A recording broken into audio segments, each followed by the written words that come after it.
Hello, and thank you for coming to the McWaters Effect. I'm your host, Matt, and today I'm looking at the Gateway Pundit. But first, I need you to hit like and subscribe. Helps the channel grow. Now let's take a look at this news article. Former Obama AG Eric Holder, held in contempt of Congress charge, again ignores Constitution and says DOJ should stop the 2020 election audit of Maricopa County. And there's a video below. We'll go ahead and watch it. It seems to me that there's a number of sort of clear and present danger, points of clear and present danger right now for our democracy. Obviously, in Republican-controlled states everywhere in the country, we're seeing very, very aggressive efforts to roll back voting rights. Also, quite worryingly, to put partisans in control of key parts of the voting process, including opening up new possibilities for challenging or overturning election results and putting that power in the hands of partisans. We're also seeing this, I think, unprecedented interest on the Republican side with having these partisan, third-party sort of sham audits and recounts where they are accessing real ballots and real voting machines and essentially going back over them without any of the controls that are supposed to apply to our real voting system, essentially to cast doubt on the results. Should the Justice Department, whether or not those reforms are passed, should the Justice Department be involved as a sort of backstop trying to stop any of those three components of what we're up against right now? Yeah, I think the Justice Department has got to be involved and has to be aggressively involved.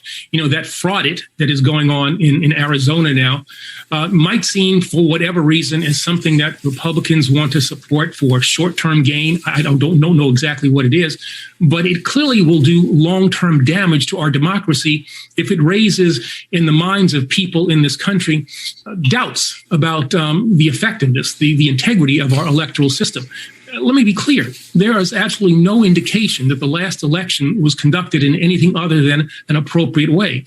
Record numbers of people got to the polls, had the ability to express their views. Those votes were counted in appropriate ways.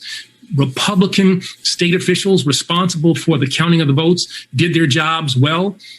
Trump's, attorney general, who I have lots of problems with, indicated that there was no fraud in the election. And so all of the things that they are doing now are counterproductive. They are without basis, and they will hurt. They will harm our hard-won democracy.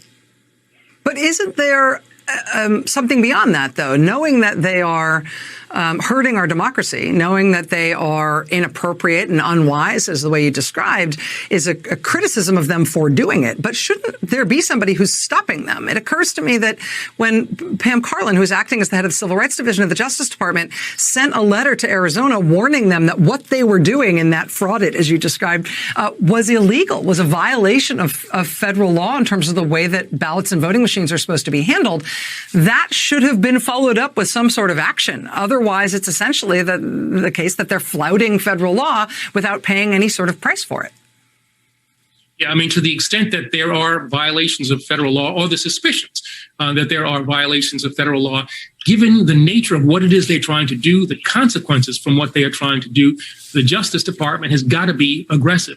Sending a letter is extremely important. You know, that kind of sets the parameters for how the Justice Department could become involved. If the Justice Department is of the view that there is a violation of federal law, or there's something that needs to be investigated, it should be investigated. It should be stopped to the extent that the Justice Department has that ability. And, you know, the DOJ is one of those rare agencies that has the ability to protect our democracy in any number of ways. This is one of those times when the Justice Department, as I said, has got to be aggressive, has got to be forward-leaning in trying to make sure that what is going on in these different states, if it violates federal law, needs to be stopped. Letters are fine, but it has to be followed up with action. All right, guys, that's the end of the video. And you know they have to be scared when they have to go and dig up Eric Holder, an Obama douchebag, to come out and lie about this audit. That's all there is to it. He was lying. Rachel Maddow was lying. The reason they sent a letter from the Department of Justice is because they were worried that there were going to be voter suppression. Had to do with the canvassing of the audit. It didn't have anything to do with the count or the transfer of the ballots from one person to another. All they did was lie throughout that whole interview. But guys, I hope you enjoyed the video. Please hit like and subscribe. Helps the channel grow. Peace.